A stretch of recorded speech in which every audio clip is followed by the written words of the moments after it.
काम का चीज होता है। अब इसे कंट्रोल कैसे करेंगे, तो केबिन में यहाँ पर ट्रिम व्हील होता है, ट्रिम मतलब नचाना है यहाँ पे। अब इसमें व्हाइट व्हाइट व्हाइट गैप करके होता है, ताकि अगर ये घूम रहा है, ऑटो पायलट पे रहता है ना, तो ये ऑटोमेटिक घूमने लगता है। तो अगर नीचे लाना है तो आप मैनुअली घुमाइए ऐसे, तो ये घूम रहा है या नहीं घूम रहा है, इसलिए जो जगह जगह व्हाइट व्हाइट कर देते हैं, ताकि अगर घूमेगा तो दिखाई देगा कि घूम रहा है। अगर पायलट घुमा रहा है तो कोई दिक्कत नहीं, कई बार ऑटो पायलट में भी घुमाने लगता है, तो कई बार ऑटो पायलट पगला गया और घुमा दिया, सोच रहा नीचे गिरा देगा यहाँ पे, तो पिच डाउन कर दिया था इस बार जेट ब्लू वाले को, नीचे डाउन हो गया था। तो ये ट्रिम व्हील से कंट्रोल करता है। अब पायलट ऐसे नीचे करेगा तो यहाँ देखिए, ये जो पीछे का ये इसका स्टेबलाइजर होता है, वहां एंगल लिखे होते हैं। अगर 0 डिग्री पे है, एकदम बराबर है, सीधा है, तो जहाज सीधा उड़ेगी। और अगर इसे कंट्रोल करके नीचे डाउन कर देंगे तो जहाज नीचे चली आएगी।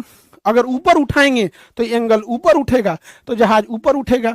ये जो पिछवा वाला डैनवा बहुत जरूरी होता है। जहाज के इस बीच वाले पोर्शन में कोई दम नहीं है, ये तो खोखला पाइप है।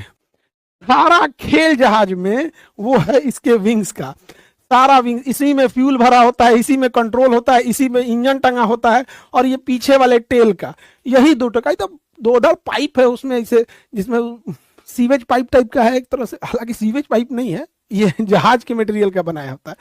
अगर ये गड़बड़ हुआ तो भी चला जाएगा। यानी पूरे